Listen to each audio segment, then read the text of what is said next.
Okay, we are live. Hi, Andrew. Welcome back to Hi. Seattle. Hey, Steve. I never Thanks left. for. I You never never left. left. You're always here. Oh my Oh, God, yeah. I'm so excited. Okay, look, you dropped a hot post, and it sparked so much conversation, as you do, Andrew. And the post was about product customer evaluation framework. It was talking about the relationship in security industry, about vendors, and how to the situation that is usually in baseline in security, about how there's not a lot of people there, right? Like it's already a strenuous situation where at the moment, I mean, I think it's a great situation right now, to be quite honest. I mean, with AI, with what's happening in the market and everything, like there's so much more vulnerabilities. There's a lot of work to do. There is so much. So I just think that it's the most perfect time to talk about this. And so when I saw you discuss about this specific topic and why it's so important to you, I was just like, what better than to really, really go a bit deeper here and understand your point of view? Because Andrew, the things that you think about and the way how you approach certain topics, your advisory in this world, I just feel like you have a very grounding. You're kind of like a voice of reason. I'm not saying like in a way that take everything what you say. I would say with a grain of salt. Sure. Sure. And everyone should have like their own way of doing things for sure. But I think how you talk about things, how it's approached, you do it in a way that it allows for other people to mirror to themselves, like a self-inquiry. Thank you. That's Oh. it's like a really nice of you to say. By the way, side note, see, I'll tell you this. I've told many people this before, but like we built a company in cybersecurity, and in the process we had to Yeah. raise a bunch of money and all that stuff, and so we'd go and pitch VCs on stuff, and on a pretty regular basis, VCs they'd be like, we really like your business, but you guys are just kind of too normal and reasonable. Like, you're not sort of bombastic enough or weird enough. So like it just seems too easy. Like it Did seems you too miss easy the to invest in this. beanbag? Like, and the ping pong table? What's going on, Totally. Andrew? No, yeah, exactly. Like we were just like, yeah, we're here to do business. Here's what we're doing. Like it was very, all this sort of setup that you had about me is like, yeah, we're sort of reasonable and we've kind of been around the block. But a lot of founders, their background is they're just big personalities and they're going in with a vision to say like, hey, we're going to change the world. And we're going to do all this stuff, and like, and then the world shapes around them, and magic happens. And for us, we're kind of more of like, more methodical and saying, no, here's what we're trying to go after. This is what we're doing. And the investors would just be like, yeah, that sounds pretty reasonable. And then like something about it would just not be as interesting because they wanted us to be a little crazy. So it's like, okay, here we are. Yep. I think Ho there's hum, we definitely just two build sides. businesses, right? Well, okay. Let me put it this Yep. way, Andrew. I really think you are definitely the Seattle type of entrepreneur, which is, I Fair. think that's kind That's of fair. like the biggest difference. I feel like folks from, our side of Pacific Northwest, let's just put it like that way. I think we really like sustainable businesses and we like solving business problems. And sometimes Sure. some of that is kind of boring and may not seem extremely exciting, but we know what I the love financial boring. upside looks like, when Sure. it is in the realm and aspect of ownership. And those Yeah. who like to experiment in that 20% bucket like pretty hard, it's like they want to hit a home run every single time in a way that they want to have this fantasy, they want to feel like it's not reality. But I think you merge the two together of like, I've been in security for so long, I've done this for many years. It's not like I just it's not like I was only on one side of the table whether it's capital, deploying capital. It was the other side. I actually did the damn thing. And that's what makes you so damn special, right? And so like, it wasn't just like, oh, maybe I know how to press something on the keyboard, right? I maybe know how to do 5 things. No, I'm just kidding. But like, you know how to do so many different things. And that's why your perspective is so different. And I think when the fantasy of it, feels so big, the evaluation of it gets way too, it goes a bit overboard, and then it's actually a risk later on, I think, from an investment standpoint, where then when it gets reevaluated, you actually have a bigger loss. But at the same time, it's like, what's your appetite for risk, right? And you need an appetite for risk in general. Anyways, all to say, back to risk though. Andrew, when we're talking about products and customer evaluation, okay, first of all, why the hell did you post that in the first place? I know why I was like, we need to talk about this, because my train of thought went all the way back when I was in Sydney, Australia, actually, when I was working on Microsoft, my my first account right out of college. And I worked on that, and it was really great because we had a performance thing, like grid. We had to, as like a vendor relationship, as the agency at Wonderman, an advertising agency, with the client at that point was Microsoft, and it was a great experience for me. And so since then, I've been able to learn so much along the way how to uphold those standards.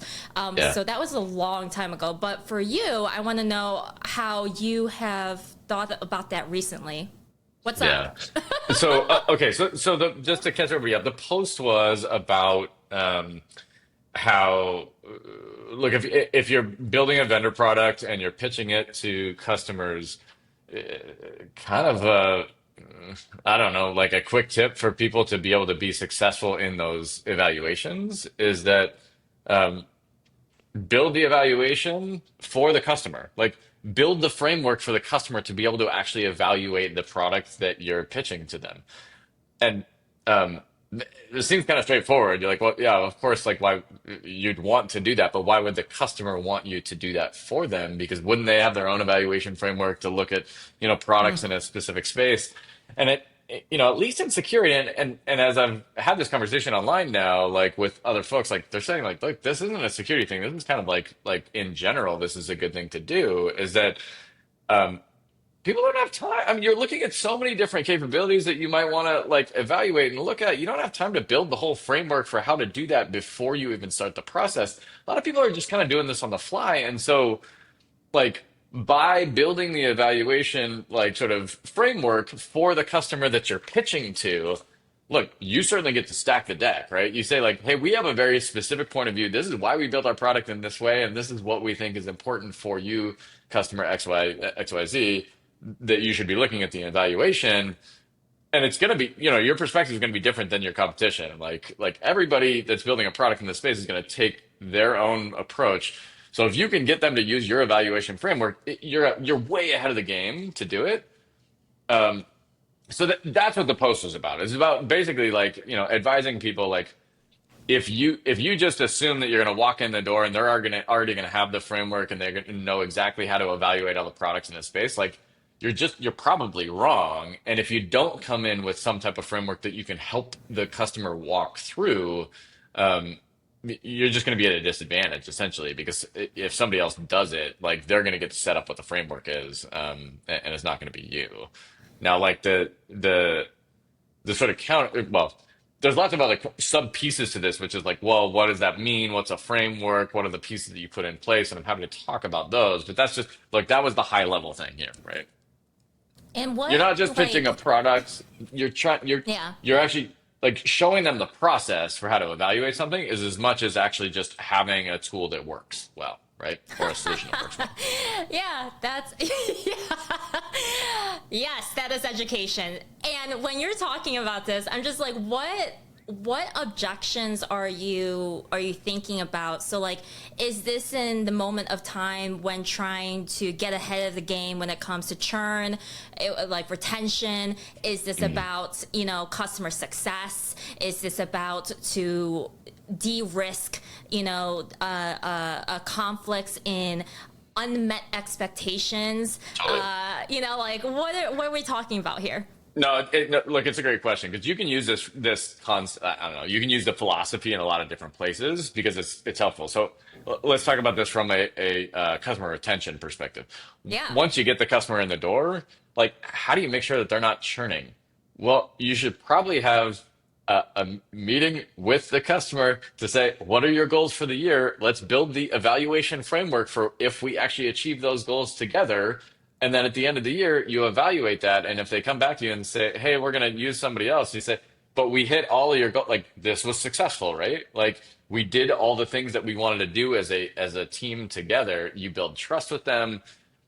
The real like, and look, again, this stuff is not rocket science, right? But what is really key about that meeting is that you want that meeting to not be with just your champion. You want that meeting to be with the budget holder. And if you have Yeah. that meeting together with both the champion and the budget holder and everybody agrees to it, then when you come up on the annual cycle, and by the way, like it's not like you have this conversation once a year and you say, okay, well, how did we do? Let's grade ourselves at the end of the year. Grade yourself throughout the year with them. Every time you have a check-in, you want to be checking in on what those success criteria are because you're getting way ahead of whatever, like what's this conversation going to be about, like renewing you? Like you'll be way ahead of that conversation. You won't even have to have that conversation. It'll just be like, yep, great, we'll sign the check. If you don't have that conversation, you can get stuck at the end of the year with you thought you knew what their success criteria was and you didn't actually know it, and you get thrown curveballs at the 12th hour, and and then you don't have much time to solve for those things, and typically like that's when churn happens, is that you're not aware of the fact that the customer's not happy. Yeah. And authorized too, right? Yep. Authorized budget holder. Yes. Yeah. Well, and by the way, like new people come, like this helps for so many things. See, like it helps for this annual thing, but like a lot of times, like we would lose customers because a new manager would come in, the other manager got fired, your champion left, all these things. Like, but if you use this framework to say, hey, here's what we're going off of. Like we can adjust it. By the way, we can adjust the success criteria or the framework that we want to evaluate the success criteria. We can adjust that over time. New people come in, it's not about them adopting exactly what you're giving them from a criteria perspective. It's about just having something that you're agreeing to start the conversation with them about this, right? So Yeah. it's these are things where like this is yeah, exactly like onboarding, yeah, handover. What do you yeah, do when someone leaves? It's freaking documentation. It's totally. clarity. And this is the work that no one wants to do. I, it's funny. I had a post, like response to my post that was like, "Hey, I've started to do this, and it's been really helpful." And it's like, but it's a lot of work. And I'm like, "Yeah, that's called good sales. Like that's what it's like." Yes, it is. And a lot of people actually give salespeople, I think, a hard time because they're just like, "Oh, all you do is you come in and you like sign the check, and then you get your." Good salespeople are incredible at having a process like this that they are taking their Yeah. customers through. And people that do not understand that, engineers, like you don't really understand how much detail actually goes into building a successful POC. It's not just about the functional work of the tech. It's about getting alignment with all the people that are involved to make the decision on whether or not they're going to use your product or not. Man, we're still hammering on that point, Andrew. Oh no. Oh no. Oh God. The starter kit. Okay. It's the fundamentals, right? It's Hey, I mean, look, we sort of joke. I joke about this a lot, where people are like, "Oh, AI is going to change the planet." It's like, well, oh God. we still can't get the basics right on some of these things, right? I And so, know. like, Yes. how are we going to automate the things that we can't even get right from a basics perspective? So it's will AI be a part of that conversation? Absolutely. And are there component pieces that like we can outsource to that? Yes, but like Can we humans are translate still that going to be just a really little bit? necessary. Yes. Yeah, but Yeah. can we translate that a little bit? Because Yes. engineers, right, can Yep. understand this, and I think people in like the data world.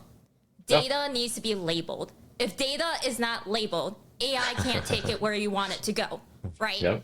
Structured So data. it's the Yep. same Yep. freaking stuff. It's the same framework. It's the same principle. Sure. Yeah. Like,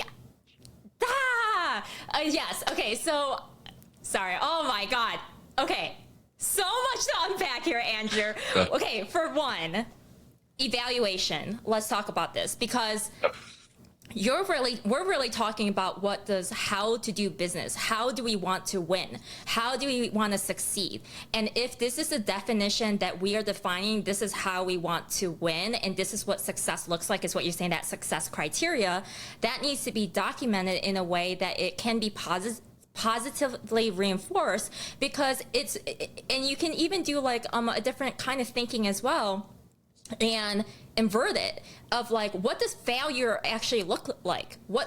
So that you have integrity and accountability, right? Of what that looks Yep. like. How would you want someone to fail in this position? What does failure Yep. actually look like? Because then you can reverse engineer that and be like, oh, okay, well, the success metrics this is what we're looking towards. So at least there's a spectrum, so that even on your side of the house, right, as like whether it's the security vendor versus the brand or whatever, right? Like then you'll know, even when you have churn on your side as well, you can re-onboard them, and then so you can rebalance and have that quality on both sides. Yep. Yeah.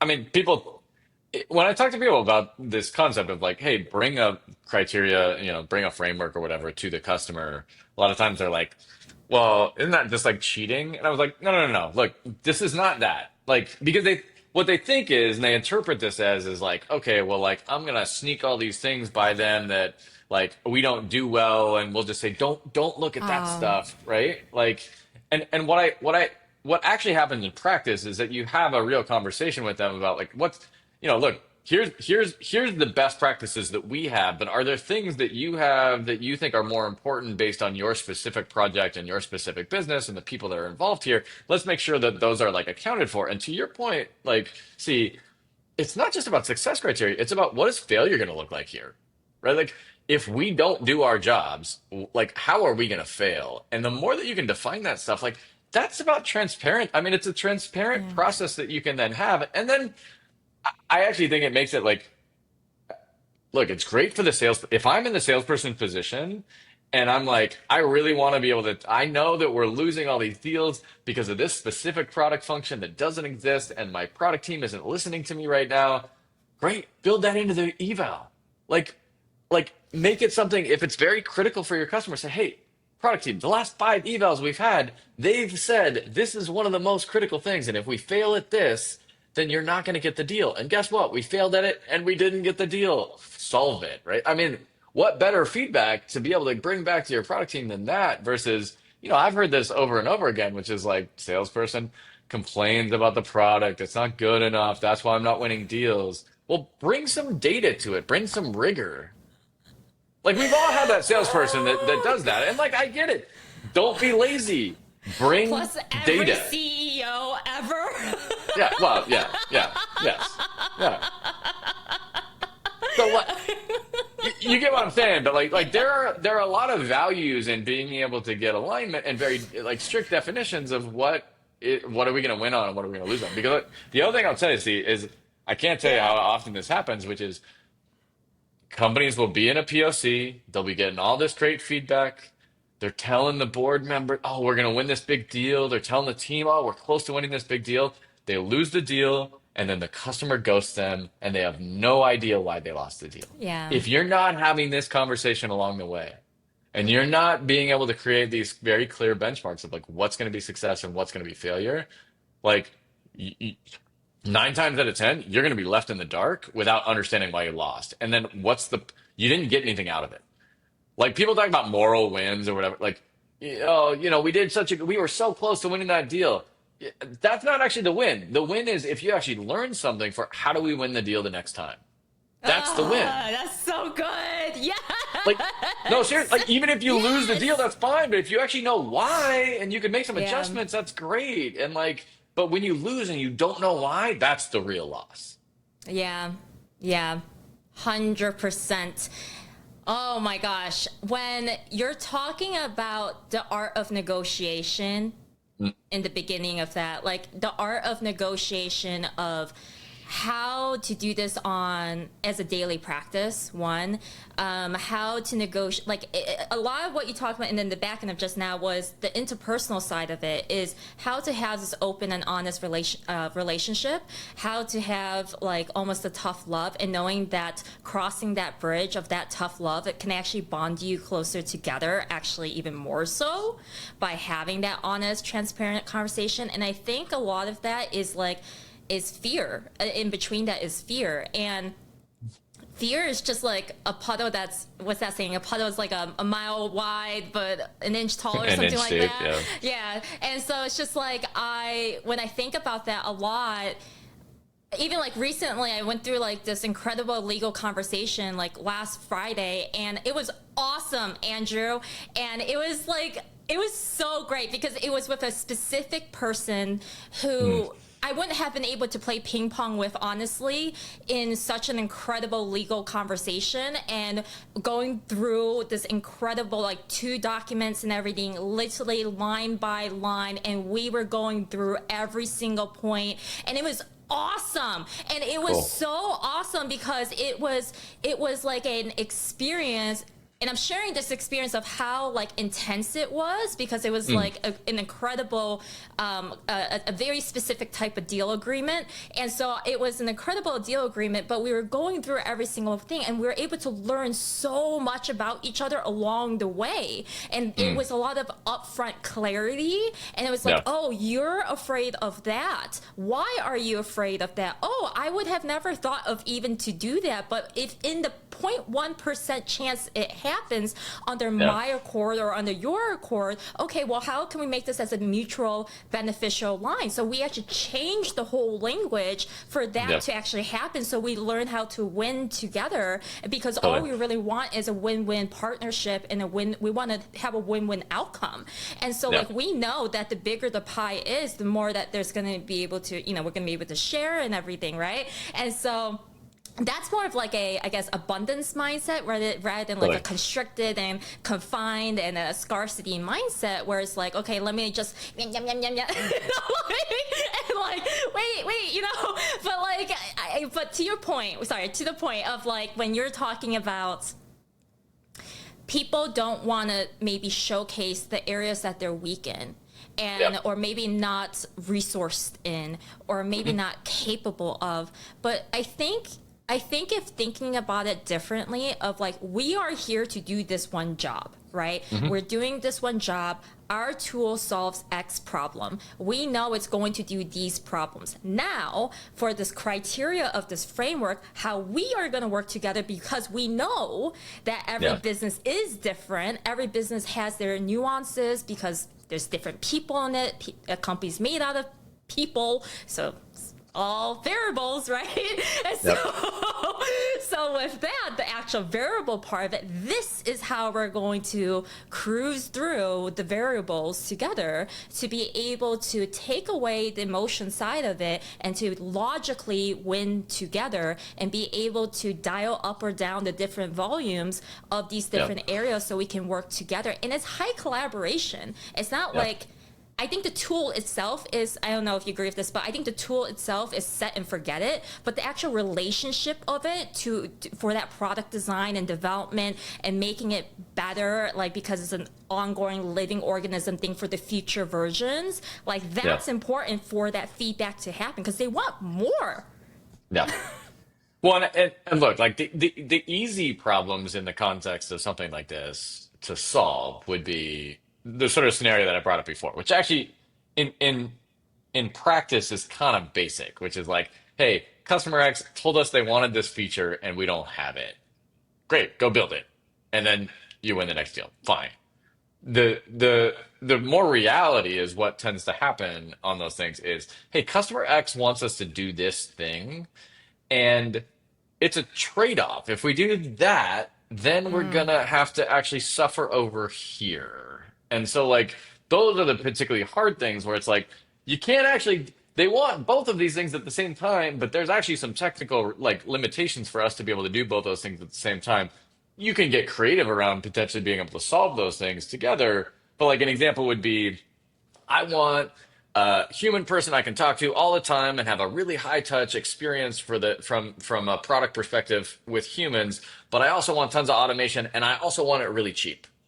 And it's like, look, you can't get all of those things at the same time. I mean, there's ways that we can kind of work around some of those things, but like we can get you a couple of pieces of those. So I think this gets back to your point, Steve, which is like when you're talking to the customer, if they want those things, you can say, look, I can't provide all those things all at the same time. I can provide two of those. Like, so let's talk about which ones are the most important for you, and let's like try to optimize around that. And by the way, if you're talking to another vendor and they tell you they can do all of those things, like they're just lying. Like, so like you should actually look out for someone that says, yes, I can do all of these things. And by being open with them about that, of saying, look, we can't do all of these things together.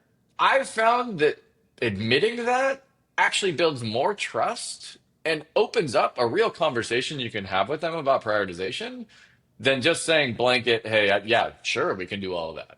Now, look, you're going to have customers that are going to say, I just want to hear that you can do everything, and they'll buy it. And then like maybe they'll never even know that you can't do all those things, right? And so like there absolutely are scenarios like that. It's not how we built the culture of our sales team, and it's not how I would be comfortable doing business.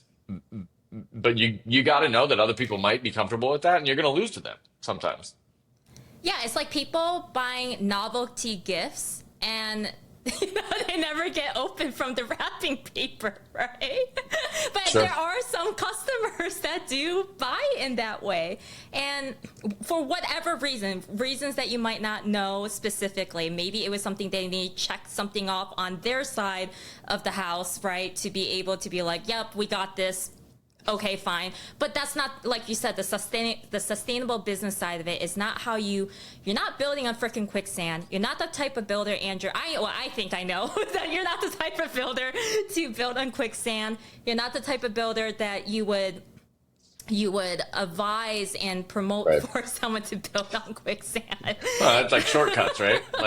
Yes. Like there's the right way to do it, and then there's like the shortcut way to do it to like, appease people. And unfortunately that happens a lot, especially in Yeah. cyber. But I just think like your point is, and I think what we're talking about here is if you create a framework, you have a dialogue around what's important to people, and you identify those things, and then you show up and you either solve them or you don't. Like, and ideally, that like in a perfect ideal world, that's how business is done. It's not always done like that, and so I think that's what creates some. It can create problems, and if you're on the customer side and you're buying things and you're like, hey, I've been lied to so many times, and it like reduces or it erodes trust in the entire industry, that doesn't really help anything. So look, I'd love it if we like are moving into a place where like we can have a similar conversation around this and then win on merit. Doesn't always happen like that. Yeah. So Yeah, you touch on a really good point here. It's on betrayal, right? And so, like, it's betrayal, reputation, and trust. And I think when it comes to betrayal, it's if you've been burned before, which a lot of people have been burned before in business, it's just part of the game. It's just part of it. It's part of it. And so it's really hard to, I think, not have like this like reflex, I think, and feeling like reactive to certain things, and it's healing those wounds, right?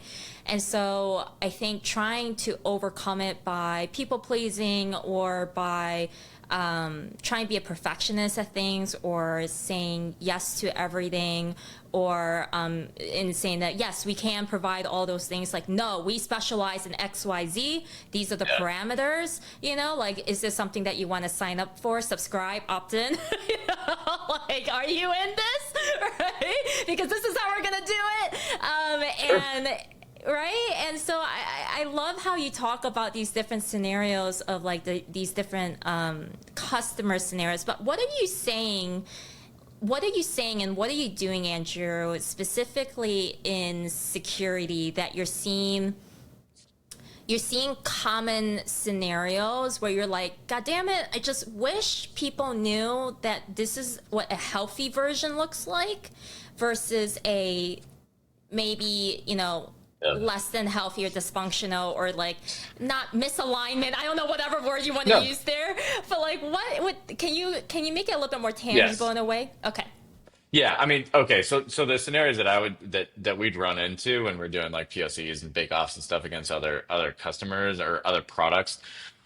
God, the tough thing in our industry is like, yeah, how do you figure out reputation? How do you figure out trust? And how do we define that stuff, right? And like for the majority of the industry, the Gartners and the Forresters and the 451s of the world who do, they do evaluations, they're analysts in the space, the Gartner MQ, the Forrester Wave, like people look at those and say, oh, Gartner says this is the best product in the space, therefore, like I should just trust that that is the best product. Now, look, I have plenty of commentary I can make around those things. But the short version is that what I've seen the particularly bad behavior in those scenarios are the vendors that do that. They oftentimes basically say to the customer, "You can't test my product before you buy it. You just have to buy it."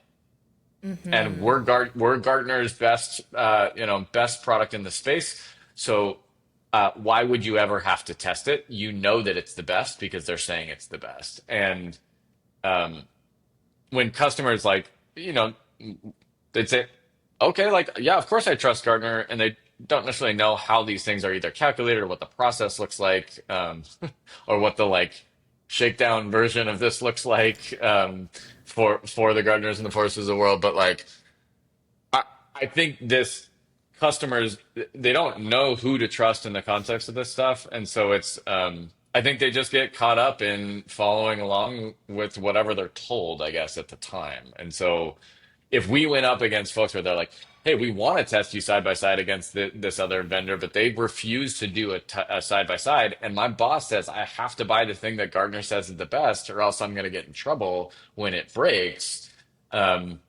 There's sort of this air cover, protection that the customer will get by buying the thing that somebody else said was great, like versus trying a startup product, right?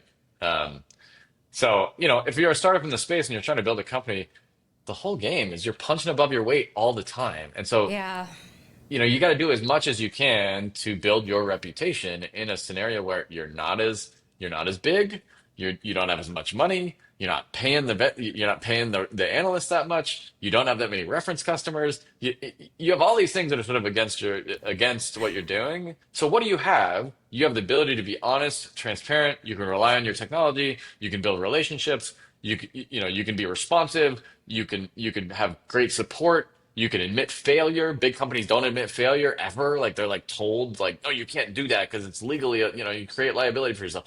If you act like a human, you can win these deals like sometimes, and that's how you build your business over time. And it gets a little bit easier every time. So I don't know if that's what you were looking for, but like that, like there is scenarios where Oh, they're it just like, is. no, you can't test the product, and you're like, well, how does that help like that doesn't help anybody, right?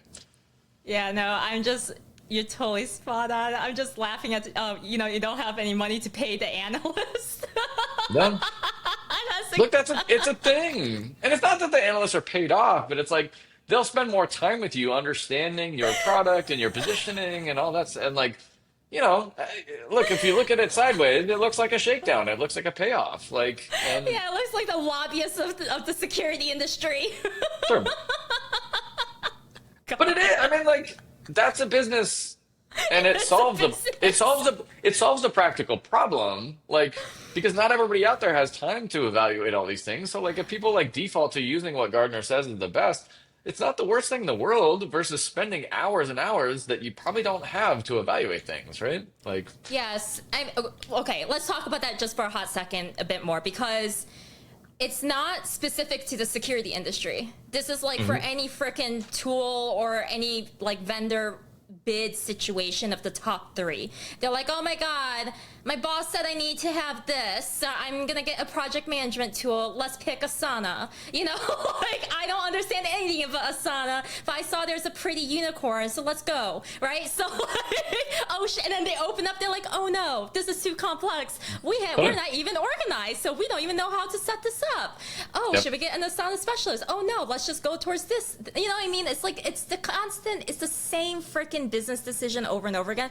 But in that, right, that just shows I think, the reflection of their state of that company of we have the budget to deal with that loss, right? And Totally. that overhead, right? Yeah. They're like, And oh, I that's guess we're gonna have to okay. pay for a bunch of services to solve these Yeah, problems in the short term. And that's yeah, normal. Like it's they have budgets for yeah. these things. Like bigger companies are like, yep, there's a services budget and there's a product budget because we know we're gonna need people to have to do all the work, right? Yeah, it's like wine tasting. You know, you like you can taste all the different wines, and you're like, oh, should I have this bottle or that bottle? And it's just like, like it's the ability, it's resourcefulness, right? And they're just Yep. in a position of doing that Mm. for something that's so easy, and they're like, yep, I just like that one, and I just want that. It's just a consumer thing. But like, Yep. what we're talking about with like, I don't know, maybe it's because I'm coming from the advertising side of it too.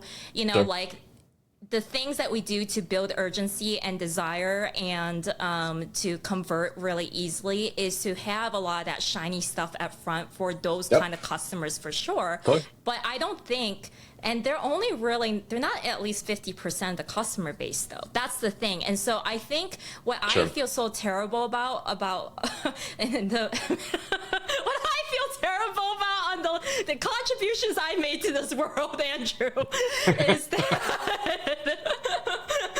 well, these startup founders, they see a lot of the shiny stuff. And sometimes, and how the algorithms work is not in their favor.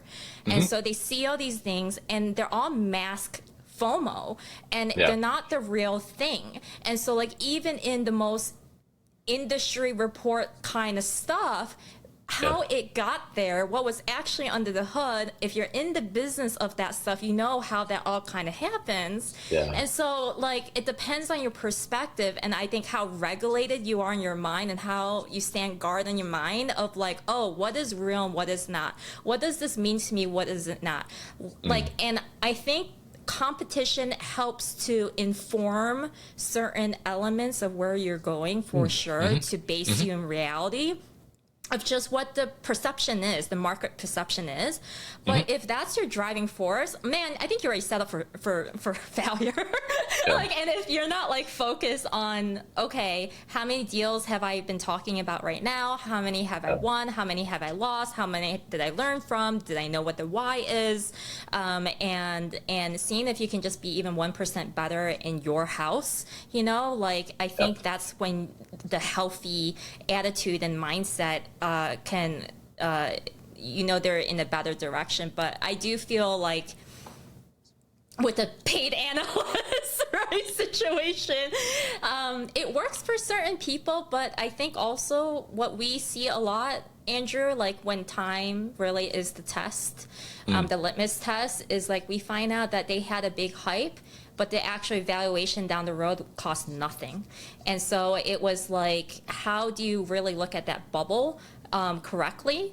And I think someone like you, Andrew, who really sees the business as it is, black and white, in a very methodical, savvy way, where you can win by merit and you're able to analyze things from a business side of things and not from the FOMO side of things, where you're like, even what you were saying in the very beginning of this conversation, how like there's certain folks that are like, oh my God, we thought you were crazier, right?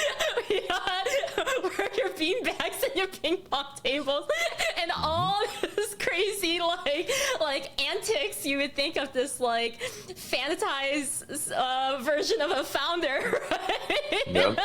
It's like, no, we're like here to do business, Not us. you know? Totally. This is Yep. this is what business looks like to us.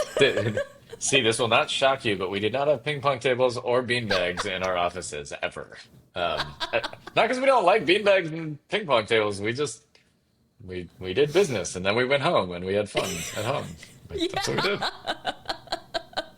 That's how it's supposed to be.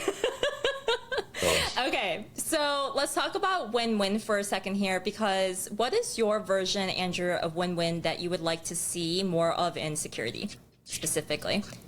Whether it's between a security practitioner to their CISO, or whether to from a CISO to a CEO/founder. I think we're doing it right now. Like, I don't think we're that far off. I think the problem is just CISOs have so many issues that they have to deal with. Like there's so many things that are on their plate. Like if they look at like a list of, if you ask them to say, hey, what's on your list for problems that aren't solved? A CISO would have a very, very, very long list, right? And this is something that I think a lot of people don't understand, especially that come from a software background or an engineering background. Because if you go to the CTO and you say, hey, what's your list of things that you have? It's going to be a fraction of what the list is for the CISO. Because if there's a problem that the CTO identifies and they're very passionate about it, they know it's a big problem. If there's a solution out there, they will typically either buy that solution and incorporate it immediately and solve the problem, like, or find or build it internally and solve the problem. Like that tends to be the culture on the engineering side, is that identify problem, solve problem. On the CISO side or on the security side, identify problem. I can't solve the problem because I have so many things that I'm identifying, and then to solve it, I have to rely on so many other people to do work for me that I don't have control over, or that I have to like trade political favors for, or I have to get budget for, or what, there's so much of that I think like I think that's what makes a CISO job particularly hard right now is like there's too many problems that are unsolved and there's not enough people, budget, like culture alignment, team alignment, prioritization internally within the company to solve those things. And so, you know, the stuff that I talk to founders about as they're building things is like really helping them understand. I was talking to a founder this morning, helping them understand that dynamic because a lot of the founders are very like, but this is a problem. And I go and I talk to the CISO and they admit like, yes, this is a problem. And then I say, hey, is this the solution that you think would solve this problem? And they say, yes. And then the conversation stops. And they're like, I don't understand. Why didn't they become a buyer? Like, why didn't they buy the product after admitting this is a problem and admitting that this is a solution that they think is a great like solution to this problem? And I said, because it's not higher in priority than a bunch of the other things that are big open problems that they already have today, right? And so the advice then, the practical advice I give to founders is, if you're not building something that's a high priority for the CISO, then you're not going to get them as a customer. And so figure out how can your product and the solution that you're building fit into something that's a priority to CISO? And if that means, hey, you can help reduce budget in another area so that if you can do two products in one and they can do that might be a reason why they will prioritize buying your product because you've actually saved budget for them in a specific area. So like understanding that the CISO's problems are not just security related, that they're all these other things. That's the thing that I think a lot of founders miss. And in a perfect world, I think if they really understood and it's not just the CISO, by the way, it's like the whole security org, is that like the political and budgetary restrictions or limitations that they have tend to not be very clear to the founders or to the vendors that are going in to sell to them. And the more that they're aware of those practical restrictions that they have, I think the more alignment that you'll see between vendor and security team. Gosh, that's a tough one because that's I'm just like, yeah. The hard problem. Because you're advising and educating two different things, Andrew. You're saying, hey, I'm gonna help you how to build this business. I'm gonna help you with creating this tool because we created something incredible that will solve this. But it goes back to the business part of how to sell, how to hold their hand to walk across the bridge, right? Yep. And then also how to I don't know, create new neuron pathways in their head about creative financing. Sure. Of because that's an element of that. It's like, Yep. whatever their problems are, whether it is office politics, whether it is budgetary concerns in general, they have to address that in some shape or form. So you're helping them make their life Totally. easier. And if that number one pain point is not being helped, then yeah, it's not exactly it's not that you're wrong. It's just not exactly useful at the moment.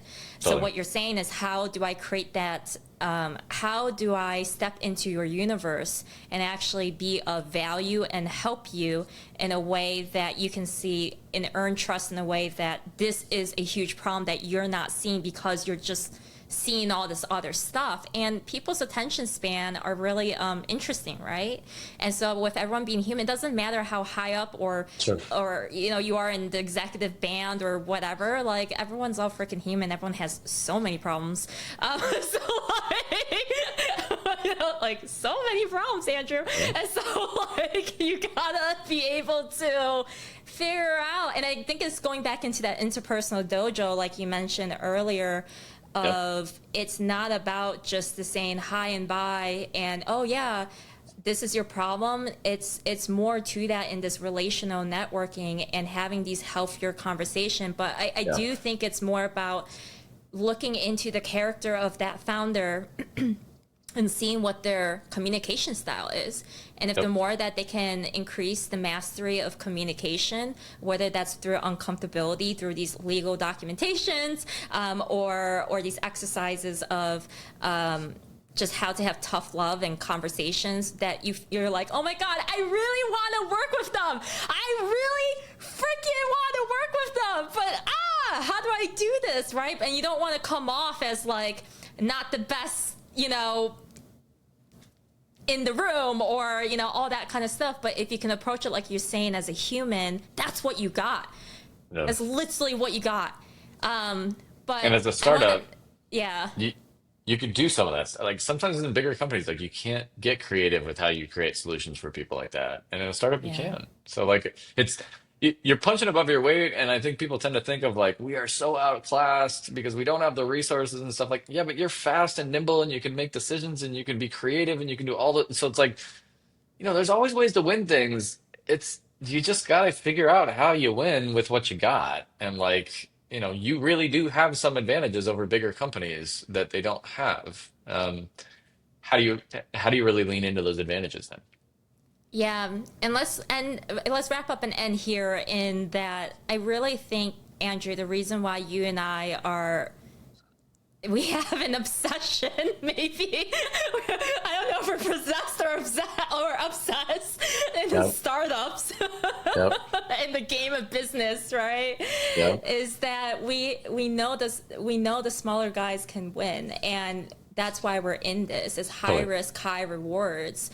And it's not, and like there's a lot of failures for sure, but I think the ones with grit, perseverance, and persistence in believing in what they can do, I just think like if they just look at it differently, they stand just 2 degrees to the right and be like, I tried that wrapping paper on my present, which is their tool, right? Whatever. I'm gonna try this other wrapping paper, right? And a different type of bow, and see what that looks like and see what that offering looks like, because they didn't open that present, whatever. But like I really have this. I think I think you do too. Of this, I think we feel so intimate with startups because we understand the business side of it, of the acquisition side, the exit, the opportunity. I mean, if they are ready, it's about readiness. And if they're ready and you can see it, oh my gosh, like the bigger companies, they'll eat that up. Like they're like, yes, that's what we were looking for. They checked all the things. I don't have to deal with churn. I don't have to replace that leader. Right? Because that's the biggest cost right after a sale, right? And so like it's and so when you're seeing all these things and the evaluation from a buyer's perspective, I think that's the best way to reground and recalibrate. If you're like, oh my God, I'm hitting my head in the wall, it's like, what should I do? It's like, well, just look, if you were to be bought, right? If you were to be bought tomorrow, what would have to be done for you to look whatever that you need to, and to be able to prove in that due diligence periods of that we're professional, we can hand this over, we're detached from it. Just like if you to sell one property to another, you can let it go, everything that you built towards it, and that's part of the game. And realizing that you have it in you to be a serial founder, you can do multiple companies, like this ain't just it, let's win, and wrap it up, right? And start again, and start a new adventure. Yep. And you don't have to win every deal. Like as a You startup, I know. remind them, I was like, you can lose a bunch of deals and like you haven't found the right customer. That's fine. Find the right one. You don't need 1,000 customers right now. You need 10. So just go Exactly. find the 10 that are suited for you to be able to win against anybody. Like it's, I tell people, you build companies one customer at a time, not hundreds at a time. And it's not rocket science, right? Like just to go get the win and then get the next customer and then get the next one. And ideally that gets faster and faster, right? Gosh, Andrew, people are so lucky to have you around and for you to be the voice of reason and ground them because holy crap, there needs to be more more of that, I'm sure. Well, I'd love to tell you that it's blitz scaling and you can get 1,000 customers at a time, but like I just, you still even 1,000 customers at a time, they sign up one by one, right? Like so you got to Yeah. win each one.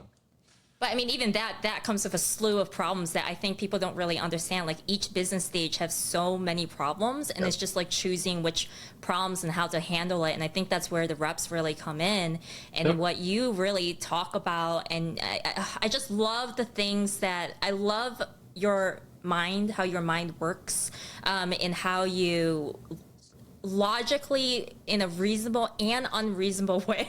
Mm. You are a little bit unreasonable, I think, You need just to be a both, little yeah. bit, You need to because be and both. that's yeah, you need to. It's that entrepreneurial side of you, and that's what makes I think your personality and your perspective so unique. But thank you so much for talking about security and talking about what's happening currently at the pulse of it, what you're seeing, what you would love for people to do, and I definitely think if figuring out what that framework looks like, or figuring out like, oh my gosh, I think that's going to take too much time, that should be an indicator if you're listening to this and watching this right now that you probably don't value it as much, because if you value it, you'll do it, right? And you'll make it happen in some shape or form. So I think that's that nimble part of it, is that you'll figure it out, Yeah. and you'll add it into the calendar. You'll remove something from the calendar and you add something to the calendar. And the Totally. calendar is a reflection of your business priorities, right? Totally. Yeah. Oh Well, my God. thanks for the Andrew, thanks thank for the you. conversation. See, yeah, this is great. Oh my gosh, thank you. And we'll figure out what happens tomorrow with the game. Yeah, go Mariners. Go Mariners! High five. Well, Thank you.